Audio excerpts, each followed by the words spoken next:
অনেকদিন হলো দরজায় কড়া পড়ে না আর।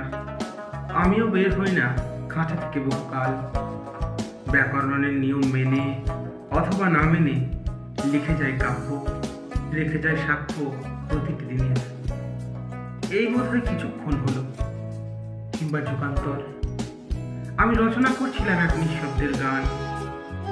হঠাৎ হঠাৎ একরাশ কোলাহল ভিড় করে এলো চারপাশে। নিস্তব্ধতাকে খান খান করে দিয়ে ঢুকে পড়লো বুকের ভিতর। তারা চলে গেছে, আবার লিখতে বসেছে নিঃশব্দের গান। কিন্তু একই, আমি নিঃশব্দের কোনো প্রতিশব্দ পাই না কেন? কেন পাই না নিঃসঙ্গতার কোনো উপমা?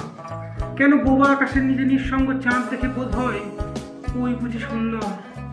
কেন বসন্তের ঝরে পড়া শুকনো পাতা দেখে বোধ হয় ওই বুঝি সময়? কঙ্কালসার গাছে রাঙা শিমুল পলাশ দেখে বোধ হয় ওই বুঝি